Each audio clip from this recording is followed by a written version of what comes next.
बिस्मिल्लाहिर्रहमानिर्रहीम। नाज़रीन, मैं हूं आपका मेज़बान अरसलान तैमूरी क्राइवेट इन्फो से। नाज़रीन, भारत के पास यानी कि हिंदुस्तान के पास अब गैंगस्टर ख़त्म हो गए हैं और उन्होंने अब पाकिस्तानी गैंगस्टर्स के ऊपर अपनी फ़िल्मों की प्रोडक्शन शुरू कर दी है। और पाकिस्तान में जो उन्होंने सबसे पहले जो गैंगस्टर चुना है मूवी बनाने के लिए, उसका नाम रहमान डकैत है। नाज़रीन, ये लियारी गैंग वॉर का एक बड़ा मशहूर किरदार है। 1980 में पैदा हुआ था।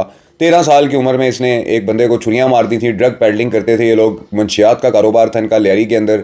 वालदा भी इसकी जो है वो अपना मंशियात का कारोबार करती थी और ये बाबा लालू गैंग के अंदर जो है वो शामिल था। और लालू के मरने के बाद इसने जो है वो कमांड अपनी जो है वो संभाल ली थी। जुल्फ़िकार मिर्ज़ा होते थे उस वक्त वज़ीर दाखिला सिंध के।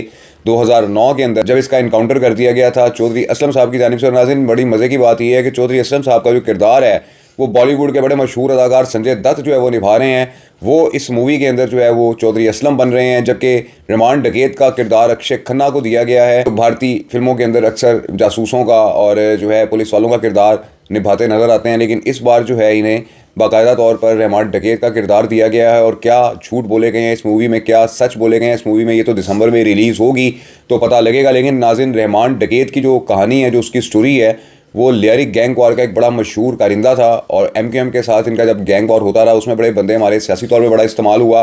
मंशियात का भी इसका बड़ा कारोबार था। और उसके बाद अक्सर औकात इसके एनकाउंटर्स पुलिस के साथ भी होते रहते थे। 80 के करीब इसके ऊपर मुकदमात दर्ज थे। 50 लाख रुपया इसके सर की कीमत भी मुकर्रर की गई थी। और ये अपने 3 साथियों के साथ मारा गया था, जिनमें औरंगजेब वगैरह शामिल थे। ये इसके साथ मौजूद थे। स्टील टाउन कराची के अंदर ये इनकाउंटर हुआ था इसका, रहमान डकैत का। और नाज़रीन, बड़ा मशहूर किस्म का एक गैंगस्टर था, बड़े बंदे इसने मारे हुए थे। और कई इसके ऊपर 302 के कत्ल, इक़दाम कत्ल के मुकदमात इसके ऊपर दर्ज थे।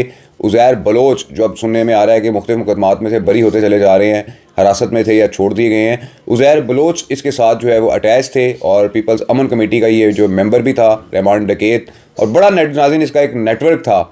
और नाज़रीन, इसके बारे में ये भी मालूमात हैं कि 60-70 की दहाई में इसके नाना या दादा जो थे वो भी मंशियात का कारोबार करते थे, ड्रग स्मगलिंग का कारोबार करते थे। और बड़ा अंदानी तौर पर रहमान डकैत जो है ये क्रिमिनल था कि जिसे चौधरी असलम साहब ने स्टील टाउन के अंदर जो है वो इनकाउंटर में पार किया। तो नाज़रीन, इसके इनकाउंटर के बाद पीपल्स अमन कमेटी का और वज़ीर दाखिला जुल्फ़िकार मिर्ज़ा का जो है आपस में बड़ा क्लैश हुआ था, बड़ा झगड़ा बना था। क्योंकि जुल्फ़िकार मिर्ज़ा साहब ने बतौर वज़ीर दाखिला इस मर्डर की जो है वो अपना जिम्मेदारी भी कबूल की थी और कहा था कि मेरे कहने पर ये इनकाउंटर हुआ है। तो नाज़रीन, चौधरी असलम ने इनकाउंटर किया था। अब देखते हैं दिसंबर के अंदर ये फिल्म रिलीज़ हो रही है तो फिर आपको इसका रिव्यू भी देंगे। क्योंकि नाज़रीन, ये हमारे पाकिस्तान के एक गैंगस्टर के ऊपर बनाई जा रही है फिल्म। चूँकि as a journalist, as a crime journalist, मैंने भी रहमान डकैत को रिपोर्ट किया था 2009 के अंदर लाहौर के अखबारात में। क्योंकि नाज़रीन, इसके लाहौर में भी बड़े गहरे मरासिम थे मुख्तलिफ गैंगस्टर्स के साथ और ये लाहौर भी आता जाता रहा है।